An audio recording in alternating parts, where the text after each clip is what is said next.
And this video is an instructional video on how to refill your mixing chamber. In our last video, we showed you how to refill the pen itself, and we did the YG3, which was one of my favorite colors to use. So we showed you how to refill that, and now we're going to show you how to refill the mixing chamber.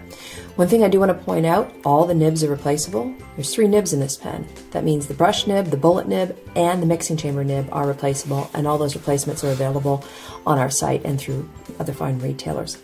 Now, the colorless blending solution is almost essentially the same as any of our colored inks. The kit contains the same thing. The refill kit itself has the colorless blending solution, 25 ml or 25 gram, inside of this great little low inkwell bottle. You're getting the ink injector in 2 parts. Again, that's not a sharp edge, so you don't have to worry about poking yourself. And you get a good set of instructions, which once again tells you, cover your surface that you're working on. I don't suggest doing this on wood either. Just make sure you got a nice mat underneath. I use cardstock over my mat and a little bit of paper towel. And what we're going to do, step 3, is we're going to remove that mixing chamber nib.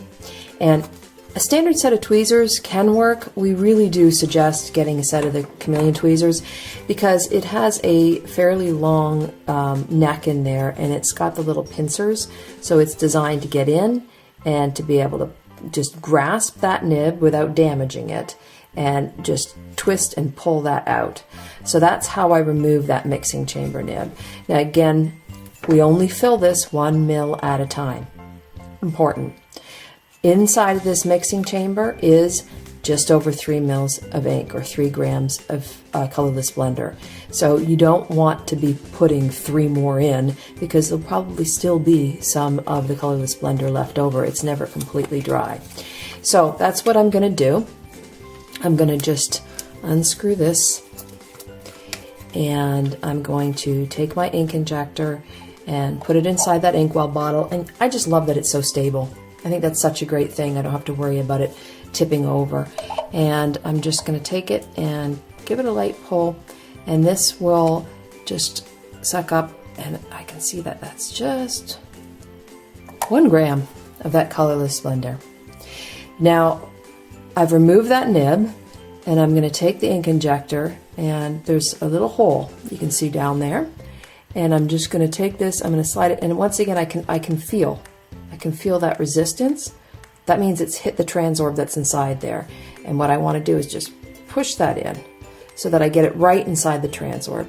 And all I'm going to do is just give that a squeeze. I'm going to fill it with that colorless blender. And now that I've done that, give it a pull out. And I'm going to take my mixing chamber nib and put it back in here. And again, this is where you kind of find that these tweezers are a bit more advantageous because it's got such a long neck to it, and it allows you to get this all the way down to the bottom.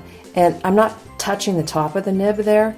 I'm actually just holding it along the sides, so that's important. And then just give it a nice push down to make sure that it's tamped all the way down. Again, we check to make sure that it's seated all the way, and the way I do that usually is using the bullet nib.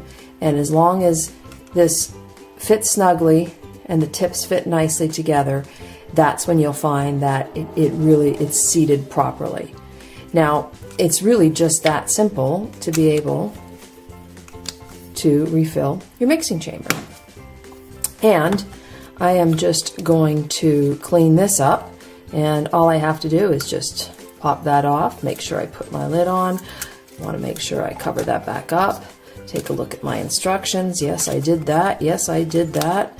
Yes, I put that back in. Yes, I put the lid back on. And oh, I am very happy because I now have my mixing chamber refilled, and I'm good to go for the next time.